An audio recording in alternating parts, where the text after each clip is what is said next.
Il y a 4 médicaments qui existent à l'heure actuelle. Oubliez la tacrine, qui était le premier médicament du genre, mais qui finalement donnait des effets secondaires trop néfastes et qui a été retiré du marché. On a 3 médicaments d'une première classe thérapeutique, donépésil, rivastigmine, galantamine. Ces 3 médicaments, ils jouent sur l'acétylcholine. En gros, imaginez un sablier. La maladie d'Alzheimer, ça vous fait perdre de l'acétylcholine en permanence, comme du sable qui s'écoulerait d'un sablier. Avec ces médicaments-là, vous remettez par-dessus de l'acétylcholine. D'accord ?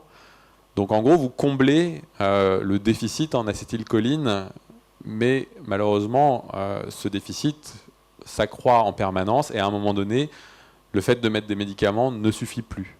D'accord ? Donc la maladie continue à progresser, mais vous comblez quand même un déficit dans une molécule qui est très importante pour le fonctionnement des neurones. Et c'est pareil avec un autre médicament qui s'appelle la mémantine, qui module le glutamate. Enfin, je ne rentre pas dans les détails, c'est pas très intéressant. Une diapositive qui semble un petit peu compliquée, mais en fait qui ne l'est pas trop, c'est pour vous montrer ce qui se passe quand on teste ces médicaments. Les 2 courbes en bleu là au-dessus, c'est des personnes qui ont pris le médicament.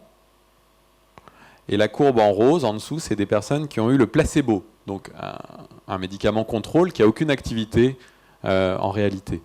Et ce qu'on voit, c'est que quand on donne le médicament, ici c'était le donépésil, quand on le donne, il est efficace tout au long du traitement sur la mémoire, avec des échelles d'évaluation de la mémoire, il est efficace. Et quand on l'arrête à un moment donné, hop, vous voyez que les patients, ils rejoignent ceux qui avaient le placebo.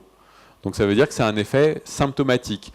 Tant que vous le prenez, ça va un petit peu mieux. Quand vous l'arrêtez, vous rejoignez rapidement le niveau de ceux qui n'ont rien pris ou qui ont pris le placebo. Tout ça pour vous montrer que c'est quand même des médicaments d'une efficacité largement prouvée. Je vous montre cette étude, mais il y en a des dizaines et des dizaines d'autres. D'accord ? Et il y a eu tout un battage récemment sur la toxicité de ces médicaments, le fait qu'ils devaient être déremboursés, etc.